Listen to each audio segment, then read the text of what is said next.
Inside this video topic, we'll discuss the very interesting concept about this course, and that is how to create a MySQL Stored Procedure using PhpMyAdmin. Let's go back to browser. So inside last video, also the same concept we had discussed, that how to create a stored procedure, but in that video we had discussed that how to use MySQL create procedure command.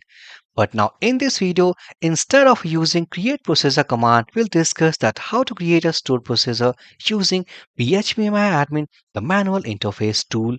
So here, what is the process? What are those parameters? What basically we have to pass inside this PhpMyAdmin so that we can create a stored procedure inside database. So simply, first we have to go inside this database, what we have created, click on routines tab.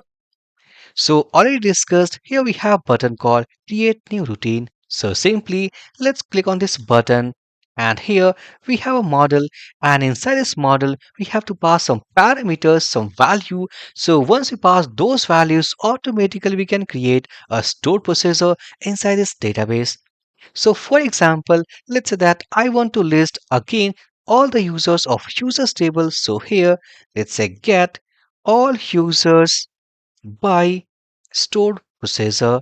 Now here inside this drop down we can see we have two options, but we have to select procedure.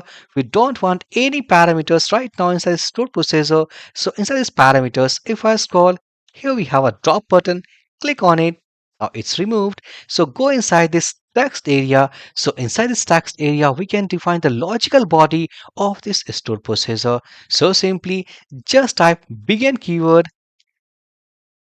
and keyword, and inside this begin and end we can pass the logical body, the logical concept of this stored procedure.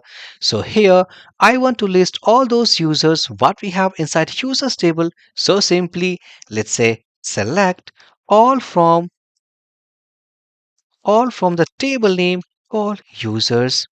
Now here, once we write the logical body of this stored procedure, simply let's scroll. So here we have some options, that is deterministic, definer, security type, SQL database access. So all these things we'll discuss step by step inside next videos. For the time being, only we are focusing that how to create a stored procedure using PhpMyAdmin. So once we do, like the name here, drop down value, that is processor, then the body here. So after passing all these things, simply let's click on this go button, and now we can see that successfully now here we have created a stored procedure inside our database, and here it is, get all users by stored procedure. So once we click on this execute button, and now we can see that behind the scene, it has executed this stored procedure using this call statement. So here we have the call keyword, stored procedure name, and according to the body, it has returned all the users what we have inside users table. So successfully now here we have the second concept of this course, that is how to create a MySQL stored procedure using PhpMyAdmin tool. So friends, for this interesting video, please give us a thumbs up to like this video, subscribe to this channel.